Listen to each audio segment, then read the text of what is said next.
Claudia had always been the one for whom events just happened. Always in the right place at the right time.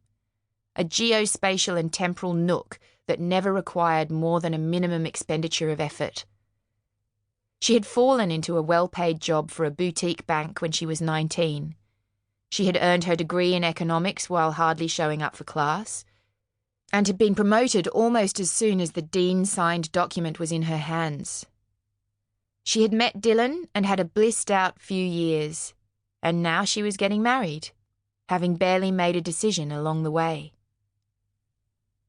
And now here she was in her mother's simultaneously posh and decrepit kitchen, dreading the arrival of her sisters, and wondering if the next decade of her life was going to look exactly like it did now. "Hi, sweetie. Hi, dollface. Hi, snookums." Her brother Phinn was doing a pitch-perfect impersonation of their Aunt Mary, the aunt who always hugged the girls a little too long and liked to look them up and down while telling them they were looking healthy.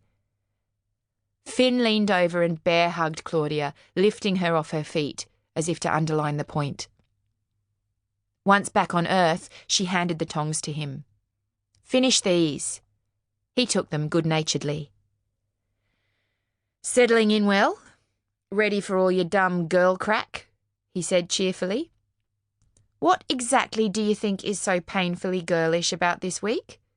Both of us are getting married, you know." Yeah. I'm sure the focus on Dylan in all of this has been entirely equal.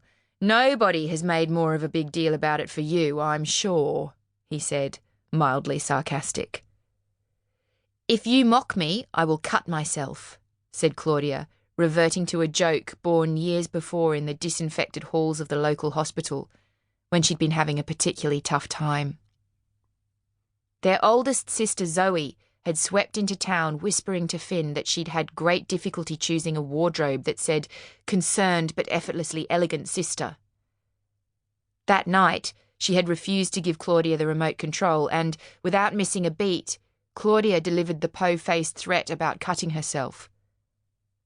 After a moment of leaden silence, the trio collapsed into laughter. Since then, it had become a running joke. Phinn chose not to react this time and looked over the top of Claudia's head. "Have you heard the latest?" he said, all the while looking at the doorway for interlopers. "You finally got laid this year?" "No, well, not that. None of your business.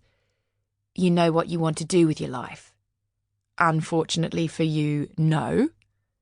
"God has called you. You weren't in." "No." "Seriously. Old mate is back at it again." Phinn did not need to explain any further. The recent reconciliation between their father and his girlfriend Lisa had always been fragile, to say the least. "This is none of our business," Claudia finally said. Phinn gave a grunt of assent. "But you know who is making it their business?" Claudia groaned. "Rachel." "Yep, none other than our esteemed mother. And who else?" Claudia stared at the ceiling, stretching out her arms so she could do a full body groan. "Poppy." She hadn't needed to guess. She'd known straight away which of her sisters it would be. Award yourself a PhD in juvenile behaviour and failure to thrive as an adult, and call yourself Dr. Carter because you just scored 100% in the Could Our Family Behave More Idiotically exam. Phinn turned the stove off and moved the pan of slightly too crisp sausages to the side.